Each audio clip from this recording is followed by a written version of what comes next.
All right, viewers, we are not done yet.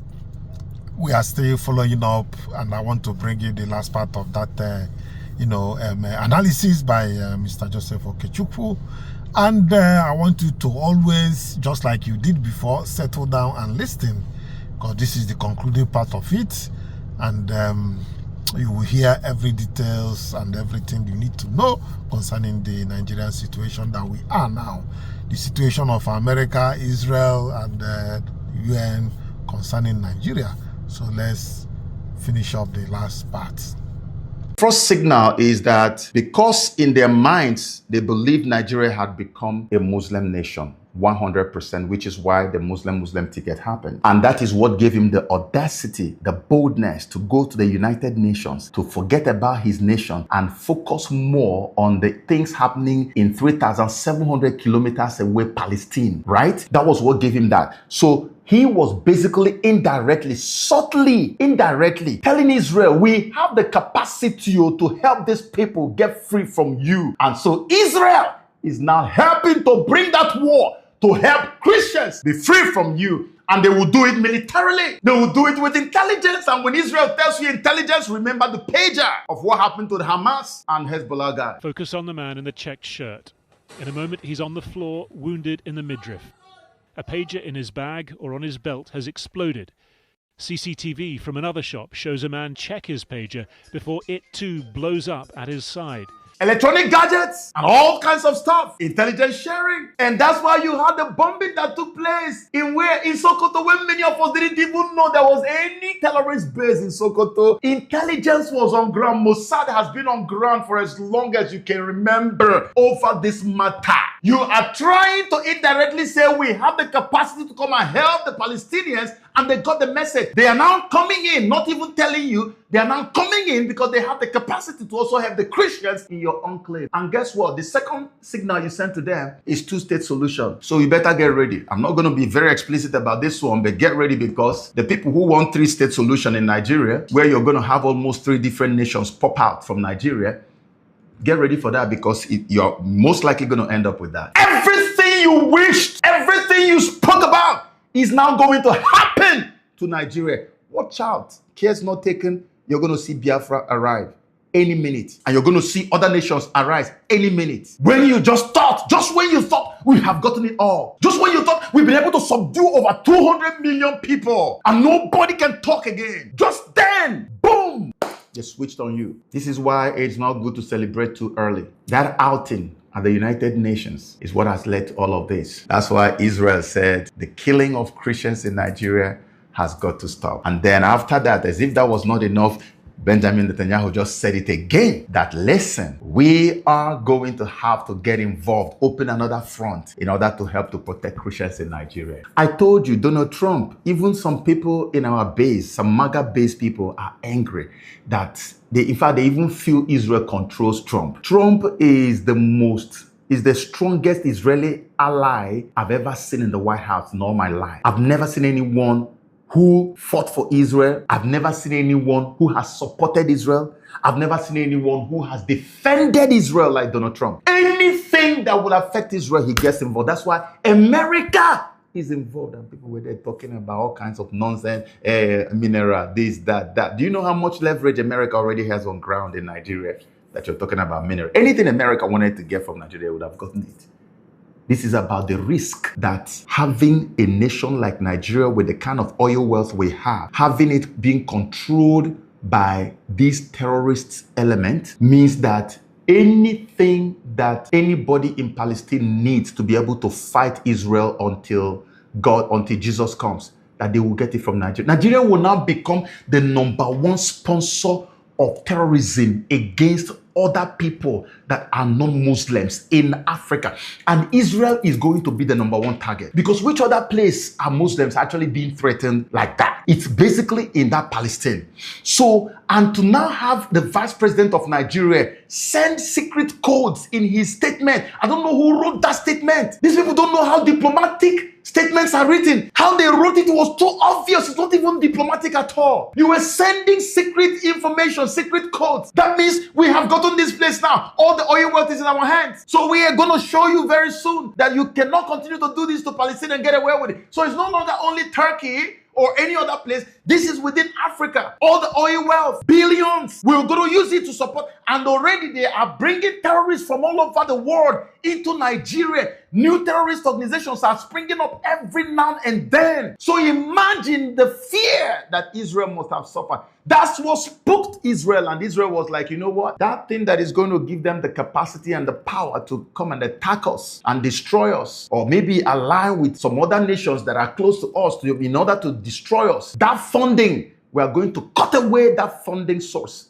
from them. So the best way to do it will probably be to balkanize Nigeria, break this one, break here, break there. And you have just one tiny little enclave where you people are practicing your Sharia. And that will be something that you got upon yourselves with your own mouth. And I know it won't stop you people from saying that it is Igbo people who did it. It won't stop you. But that is what you got upon yourself. That's why when I see people talking everywhere, this one will talk this one will talk this one will say this, I'll just be laughing at. I'll just be laughing. What do you know about geopolitics that you're claiming is this, is that? In my video, before Netanyahu got involved, I told you that the fear is that these guys have already surrounded Niger Delta. They've surrounded Eastern Nigeria, which is the oil belt of Nigeria. And in no time, they will take over. The places they took over in Borno and all those places, the mining sites there is being controlled by the terrorists. Imagine terrorists are controlling mining sites in Nigeria. It's not even a secret. So all the gold, what about the uranium in Sambisa forest? What about all these minerals? They are the ones controlling it. What then do they need money for that they will not get? So imagine when they now gain access to the oil, which is the big boss. There's nothing, they will fund any war against Israel in a heartbeat.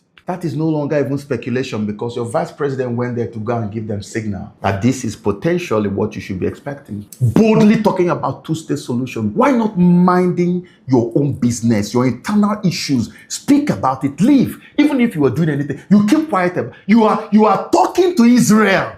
Israel has now responded. So I hope that you guys will enjoy the ride, because it's only just about to begin. I see Gumi, who is the chief terrorist sympathizer in Nigeria, who negotiates for them. I woke up today and saw a video where they say that someone called him from Abuja, Aso Rock, and told him that he's one of the people that President Trump is targeting to take out. After they have taken Maduro within just a few hours or minutes, everybody now is worried. I hear that even the Gumi has gone to delete all his posts against America on X and Facebook because they took Maduro. They don't know the might of America, because America has been in the hands of some charlatans all these years. I told them, this man in the White House is not your mate. He's not a child. He doesn't play. The Trump of the first term is different from this Trump. This Trump is here for what? To correct a lot of generational anomalies. That's what he came for. Too many generational anomalies are being corrected right now. But the way he's doing it, a lot of people do not understand. That's why they are so confused. Some are even angry in his base because they don't know. You need to get access to supernatural intelligence to understand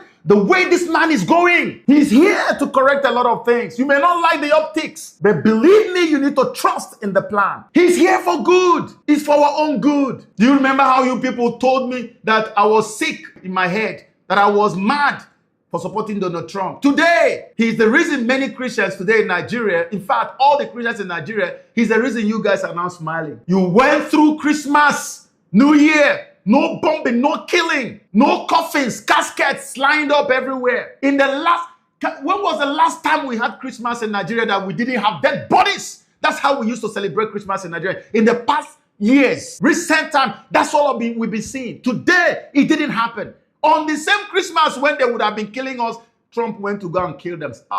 They said over 700 of them were massacred in one day. And they were on the run, running around the whole place. Do you know the amount of intelligence America already has on all these people? On their bases, on their secret bases, their sponsors. American CIA and Mossad most likely have been working together in Nigeria for months now, and you think you can run. You think it's your social media post that's going to make them believe differently. You think if you delete, after deleting, they won't know. They have information on every single soul. Everything you have done as far as terrorism is concerned, they know, they have it. Because now for Israel, this is a matter of survival. This is a matter of survival, a matter of life and death. It's no longer negotiable. Israel must step in because they know they can never leave the wealth of Nigeria in the hands of people who are threatening them subtly over Palestine. This is how Nigeria got themselves into this mess. And it turned out to be for our own good. So for people who don't believe in God, for people who don't believe that God answers prayers, this one is for you. Tell me, how did this guy get to the point where he had to go to United Nations to talk about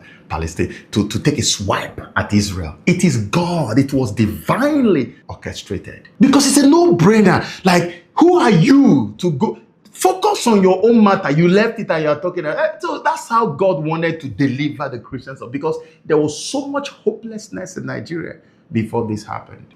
And now that hopelessness has disappeared. People are so hopeful now. The hunter has suddenly become the hunted. In closing, I'm going to tell you guys something. This is politics, and I need my Igbo people to pay attention. So remember, I gave you predictions about how APC was taking over southern Nigeria. I did it about 2 months before it happened. And I told you that all the governors in eastern Nigeria were going to join APC, and they did. Virtually all of them now have joined. I told you what the plan was. But now listen to me, there is something it's an ongoing situation. It's unfolding. It has not fully unfolded, but it's unfolding now. If you look very closely, you must have seen that recently there's been a lot of attack on Igbo businesses in Lagos. You know, we took a break from that for some time. That is something that has been the norm, right? But we took a break from that. But all of a sudden, it looked like there was an uptick, right, in that same attack on Igbo businesses. And I'm going to tell you something that will shock you. I don't want to be explicit with this. I'm going to speak in parable, okay? And I'm going to try my best to see that my parable is not too complex and complicated for you to comprehend. So Bola Tinubu has been cooperating with the United States of America in all the attacks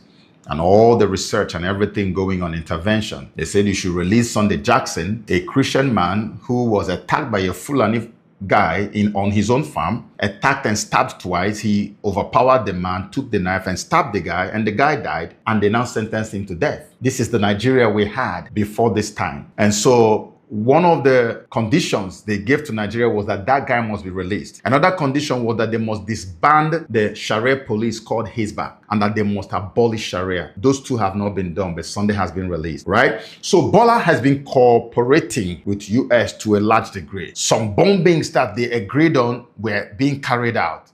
But here's the deal. Bola is in a fix, in a way. It's almost like he is trying to respond to America's demands, but also trying to please a base that will get so angry if he didn't do too much. And because of that, now it looks almost as if the political wind, this is where the parable comes in. The political wind that everybody saw was inevitably going in this direction. In fact, many people could swear that that political wind, nothing could make it leave that direction for 2027, right? And then all of a sudden, it looks like there is some type of distrust from above. And that distrust has now impressed some type of pressure on this wind. And the wind is now being compelled to move in a different direction. And this has now sent shockwaves in the camp of these other guys who were going in this other direction. I am not going to go beyond this. The wave for 2027 was supposed to be going one way, and because of a pressure that was being applied due to lack of trust or the loss of trust, the wind is almost being redirected another place. And because of that, the very common thing that you should expect is, as is always the case, is that Igbos are the reason this is happening. Igbos, you're the reason why the wind is shifting. You're the reason why the wind is blowing in a different direction. So you're going to suffer for it. And then they will come after Igbo businesses. So for the few who may have gotten a wind of what is happening, the information will go to their foot soldiers, and their foot soldiers will descend on Igbo businesses. And so I'm going to tell every Igbo person, be extra careful. careful, because when the die is going to be finally cast, God, when it will go beyond the place of hush hush and become mainstream news, you are going to see a lot of reprisals against your businesses. I put out a video by, I think it was January 1 or maybe December 31st. And in that video, I made it abundantly clear that the glory of Eastern Nigeria was roaring back to life in 2026 with full force. I made that abundantly clear, and I am still saying it to you today. And there's a reason why I said that. It is not speculation, it's not hallucination, it is not wishful thinking, it is reality. I'm not even prophesying, I'm telling you what is real, what is there. So if you have believed me all these years, better go and start carrying out your feasibility studies in Eastern Nigeria. Better go and start looking for land. Start thinking of how to get your businesses home. It may not be immediate, because many of you have lived in Lagos and other places for a long time and built your businesses for so many years. So moving abruptly may not be the best. Take your time. Go do feasibility studies. Those of you who went home for Christmas and all that, take your time. Survey the place and begin gradually to make your moves. Begin to reduce the pressure, the economic pressure you are mounting and depositing outside of Eastern Nigeria, because the East is roaring back to life. Economically, infrastructurally, and otherwise, the eastern part of Nigeria is being reborn, and no demon in hell can stop it. It is already on the go. So be careful. What lies ahead of us is going to be a little turbulent, because both the United States of America and Israel are locked in. They are not looking back. Their mission in Nigeria is cast on stone. It's no longer a matter of speculation. It's cast on stone. What I cannot do is tell you all of the mission, but their mission in Nigeria is done deal. And the way it unfolds will determine how much reprisals we receive on ground. And that's why not just the Igbos, but everybody has got to be careful, because Nigeria is about to go through a time of labor, a massive traumatic season of transition and transformation. It is going to be revolutionary, of historic proportions. But at the end of the day, it is going to be for the good of all. This is the kind of deliverance that people will transfer the information to the generations unborn. It is a kind of deliverance that comes at a point when all hope is lost. We will celebrate it. We will forever thank God for it, but don't think it's going to come very cheap. There will be some reprisals one way or another, but at the end of the day, it's going to be for our own good. So I just want to say that I have so much to say, but I'm going to just wrap it up here. And I want to let you know that I love you with all my heart, and I'm wishing you the best of 2026. If you notice on my YouTube channel, I haven't been making professional videos like this because I've been extremely busy. There's something else, very massive stuff that God has committed into my hands that I'm trying to nurture. And when the time comes, when it comes to the point of fruition, you all are going to be let in on it. But for now, whatever it is I have to say to you, it might just be with my phone, maybe on the go, and then I'll just keep you updated. And I want you to please bear with me when you see all those videos. It's just because of how busy I have become. But other than that, I want to let you know that I love you with all my heart.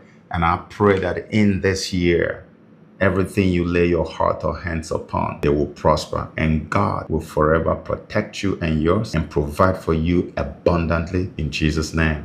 Amen. God bless you. Have a good one. Well, a quick check on you to know if you are still watching, and if you are watching, thumbs up. I know that the video is quite interesting and you are still watching it. So let's complete it. Then we'll come back and conclude. Thank you. When the British came, they saw the light in Biafra.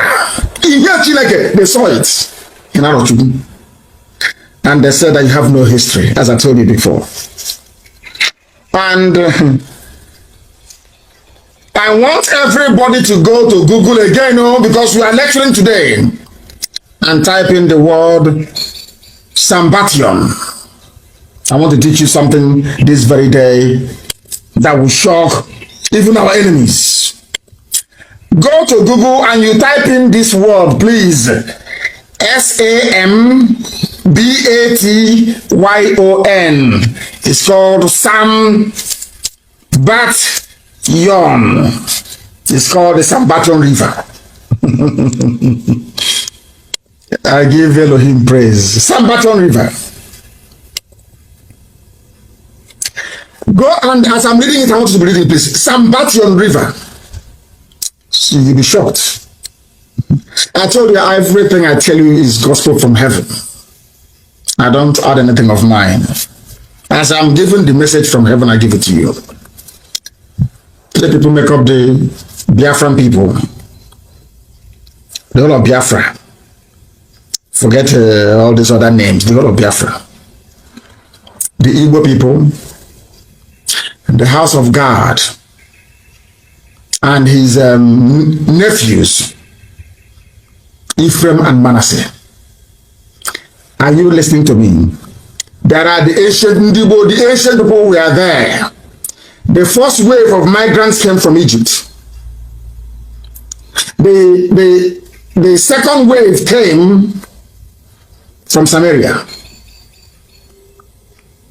3 people. One came from Egypt, Sudan, Niger, Yoruba land into Igbo land. First wave, the house of God.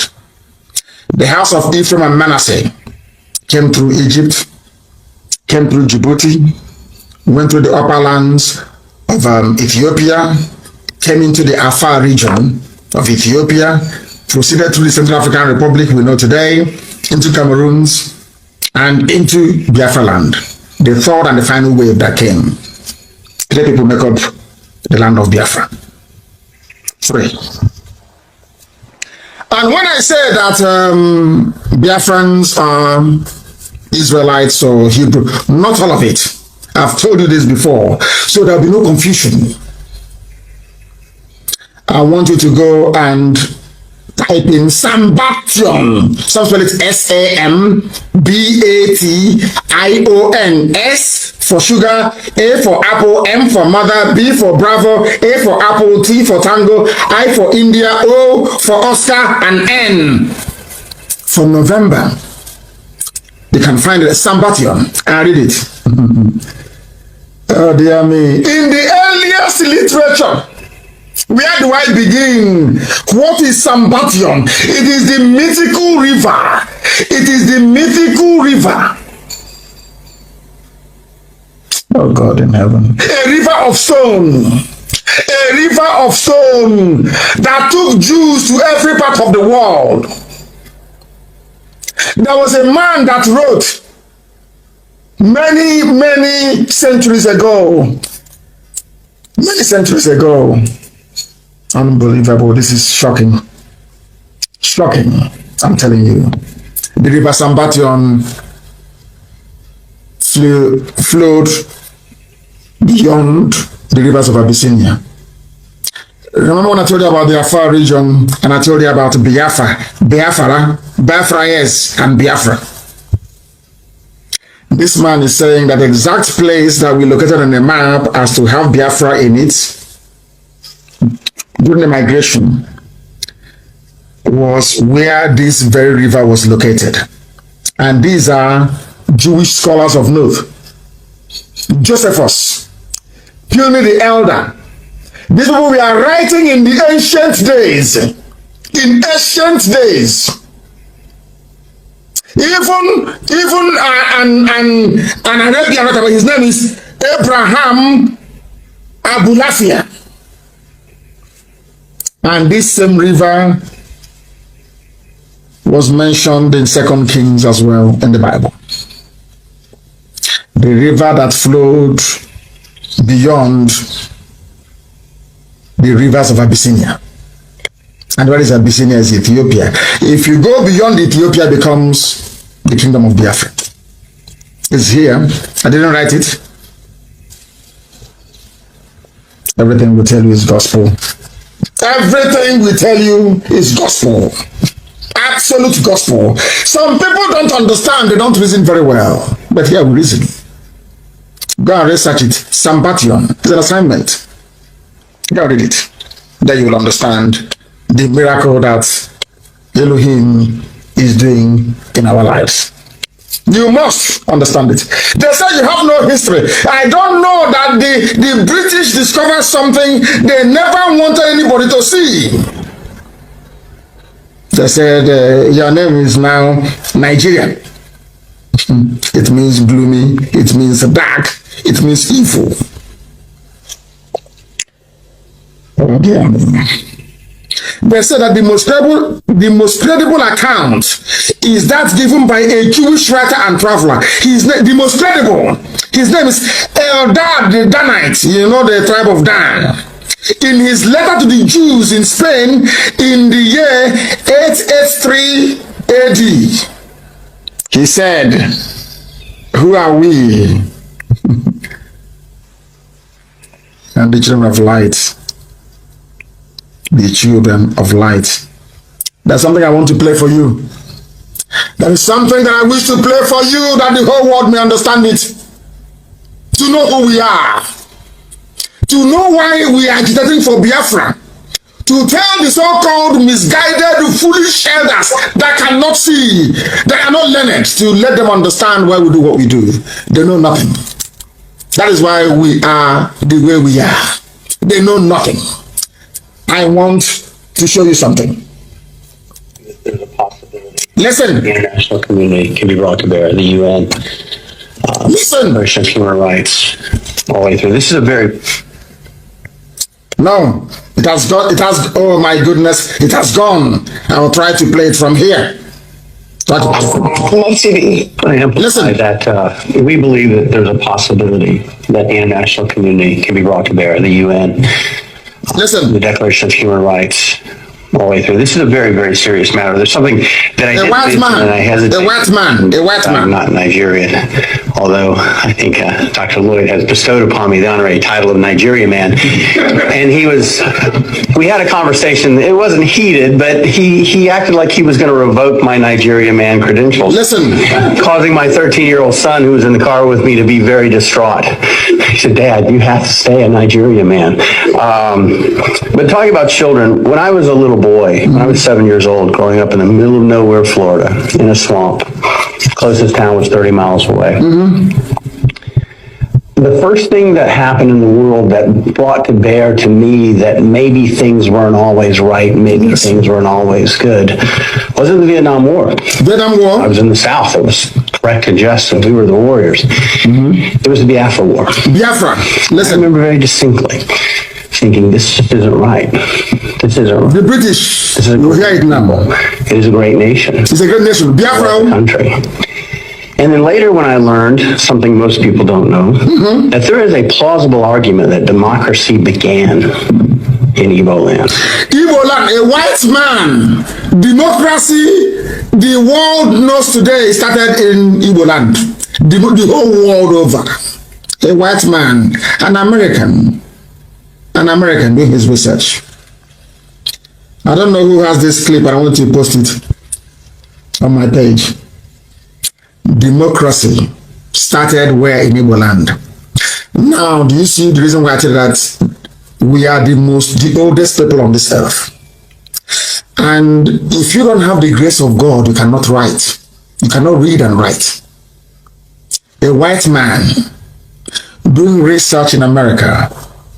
This is why CNN will not carry our news. If you're wondering why BBC won't carry it, this is it.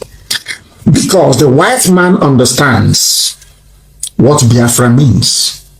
Blacks in Africa don't know. They don't know the purpose of God in their lives. They have no idea.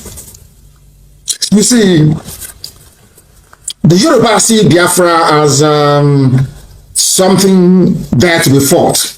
Let's fight it. They are fighting Biafra out of ignorance.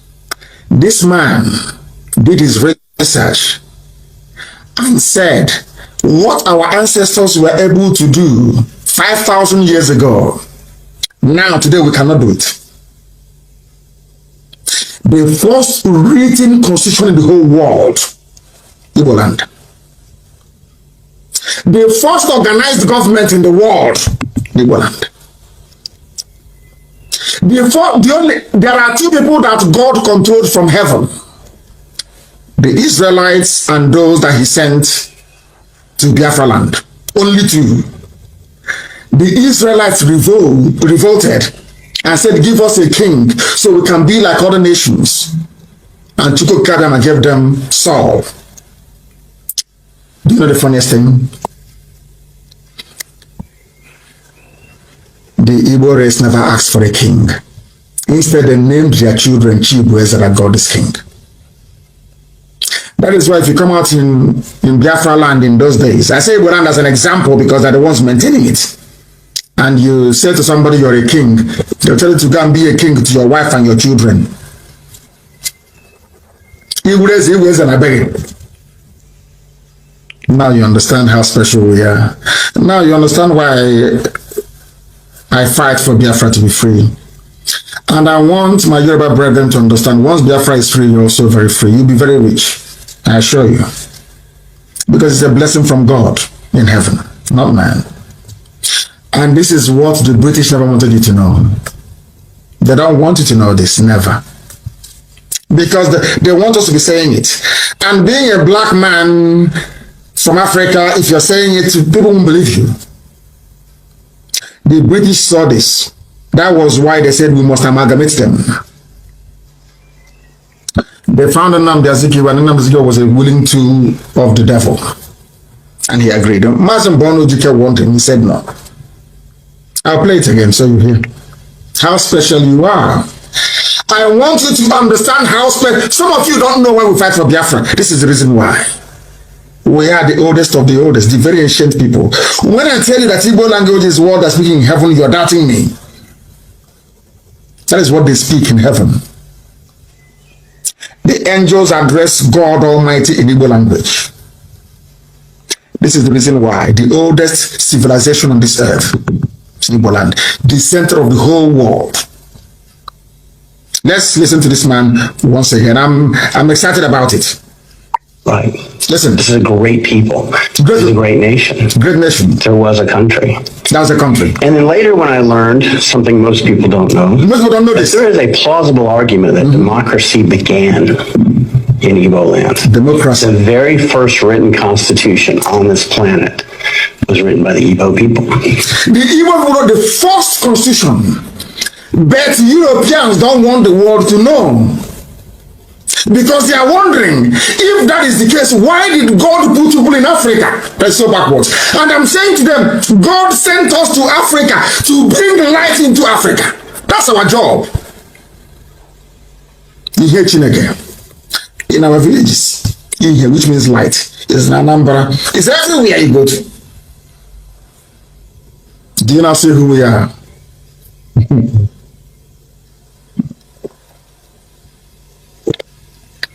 The first written constitution in CBD, the first. I want to listen to this man more, please. Let's listen to him. The very first democracy that involves self-governance. Self-governance. For everybody. Autonomous community. Not just the Greek wealthy. Everybody was in Igbo land. Igbo land. And the very first democracy that permitted women leaders. The first, anywhere when America was saying give women the vote, this is our mothers, so we are rulers. They rule the families. When women are talking in our culture, men don't come out. You don't dare come out. Can you say it? Can you hear who we are? When I hear all these fools in Abuja and in Lagos, all these riffraffs talking rubbish, I feel sorry for them. That is why we are harsh with any idiot that calls himself an elder who doesn't know history. What we are fighting for is to protect something that anybody will be envious of. This is who we are. And we started worshiping idol. Somebody will go to the farm and cut a wood. Or Pierre will say, you got an idol, rubbish. You bow down before an idol. And God took away all the blessing he gave us. He said, go and worship idol, and that's what you want. That's why we're in a mess. God gave us 700 years to come out of it. We continued in idol worship. And he sent the British. The Arabs came, he said, no, I don't want you to do it. He sent the British instead. Go and conquer them. And as you're conquering them, you're going with the Bible, the Old Testament and the New Testament. If they are smart, God said, if they are smart, they will go to Old Testament and see who they are. And that's what we did. Oh my goodness. Let's listen. Was in Igbo land. Igbo land. The West, Europe, we were still in the Dark Ages. Europe was nothing. You see all these white men building aeroplane and going to the moon, they were nothing. When Biafra land was bubbling, when the kingdom of Biafra was at its peak with God Almighty in heaven as the king, Europe was nowhere. They were in the Stone Ages. They were nothing. Oh dear me. And yet the Igbo had figured out a way to have a just and meaningful government and a just and meaningful society and due process and fairness. And to this day, you see a great... Listen, due process and fairness.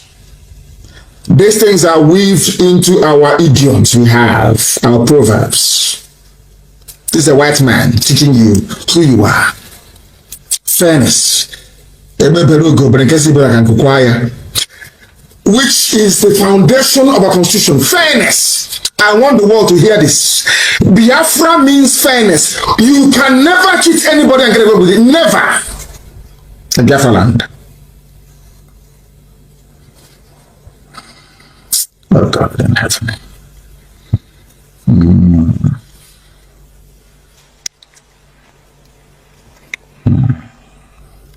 Some idiots come up and they say they're elders. They know nothing. They are promoting one Nigeria, bringing the curse of God upon them and on their children. They know nothing. God said you cannot go into Nigeria, not a Nigerian. I asked the British to come to show you who you are, that you may return to me, that I may re-establish my kingdom. Before I researched and I found it, I used to tell you that Biafra is the kingdom of heaven on this earth. I told you that before. Before I did research and I discovered it. And I've shown it to you. Actually, it's on my page. Go to scroll down, you will see it. Kingdom of Biafra. It's there written. Which means that the name couldn't have come from anywhere else. Apart from the people that they gave it to. The white man is not telling you who you are. The first organized system of government in the whole world. With fairness. Weaved into with fairness. Fairness. The Federal Republic of Nigeria owes Mazi Nnamdi Kanu an unreserved apology with immediate release and compensation. I'm saying this because when he was talking about the Fulani trying to take over Nigeria, it was as if he was blabbing. People could literally say, this guy is a noisemaker, he's talking gibberish. Nobody took him serious then. What is happening today? Today, even the so-called northerners, that the houses now, we don't even get to hear their voice. Fulani already successfully took over the north. Fulani is in middle belt. Fulani is in southeastern part of Nigeria. So Fulani is in Ebonyi State. Fulani is in Enugu. Fulani is in Abia State, Imo State, some part of Anambra State. Fulani is in Delta. I learned that in Delta, they will buy your land by compulsion, build them, and forcefully become part of the community. And you don't dare do anything. That is in Delta. Fulani is in Edo State. Fulani is in all parts of the West. I think excluding Lagos State. Fulani is in Oyo State. Fulani is in Ondo State. Fulani is in Bayelsa State. Timaya tweeted about it the other day. And Fulani is invading Nigeria in each passing second. Mazi Nnamdi Kanu is a man of great insight. He was talking about it. He said that Tinubu wants to become the president of Nigeria. I think Tinubu was still the governor of Lagos State then. We didn't see it coming. Today, what is happening? Tinubu is the president of Nigeria.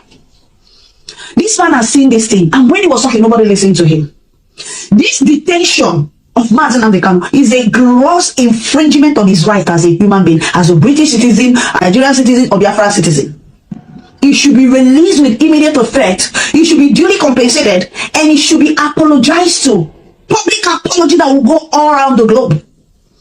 Because he was talking about it. I want you to listen, watch this video. Anywhere you have Fulani headsmen, terrorists for that matter, they tell you, oh, they are pastoralists. They are allowed to do their businesses in the forest. All of you are aware of it. But you kept quiet. hoping that somehow Tinubu will emerge as the president, or an Igbo man will come as the president, and your family will start enjoying. But in the meantime, you have no more farmlands, you have no more forests, you have nowhere you can call your own home. The same stupidity exhibited by Hausa peasants that enabled Fulani to take Sokoto from them, that enabled Fulani to take Katsina from them, that enabled Fulani to take even Kanu from them. Every Hausa land is occupied either by a Fulani emir or a Fulani governor. Some of you don't want to reason. You don't ever learn that the main aim of Fulani is to conquer your land and enslave you. Look at Hausa people today. As I wrote yesterday, they are worse than a discarded tissue paper. They are worth nothing. Only their language is what is relevant in their lives. Everything else is lost.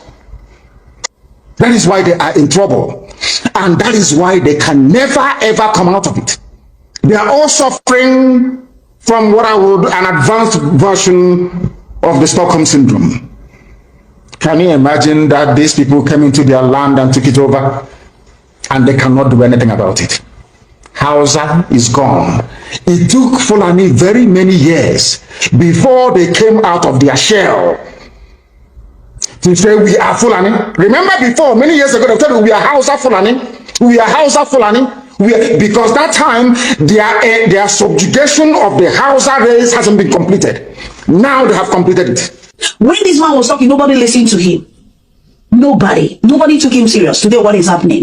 You know, if not that he strategically inaugurated the ESM boys who were in the bush, I don't know whether they are still there now, I don't know. If not because of the ESM boys, the Fulani invading of the Southeast would have been successfully, signed for long ago. By now, it will be past tense. But thank God for the little resisting force. And again, if you look at it strategically, it looks as if that the higher powers of Nigeria they are holding a stake in this insecurity. You understand? Because their body language says it all. You will call police that this is happening. You are not going to see them. You will report to governor that, oh, they are killing people in this community. Governor is not even going to respond. He's not going to do anything. He's not going to say anything.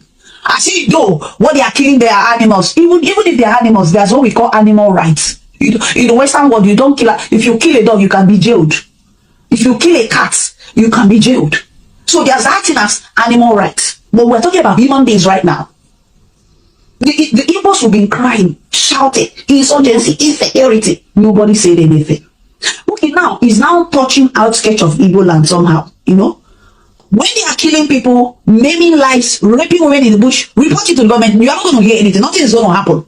But just hear that the one cow. It's in Nigeria that a cow is priced higher above human.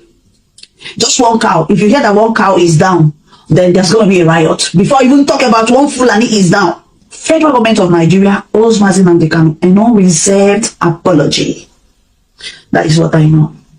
Mazi Nnamdi Kanu is a hero. In fact, his face to appear on one of the currencies. Maybe today or tomorrow or later, whenever, but his face to show is a true hero. Thank you for engaging with my videos, but please help me to share this video. I think I'm making sense. Please help me to share the video. That's the only way I'm encouraged to do another one. When I do a video and you're not sharing it, it makes me weak. Like, I don't know, I get discouraged. I'm just trying to encourage myself. The only way you can help me is to watch the video to the end and share the video.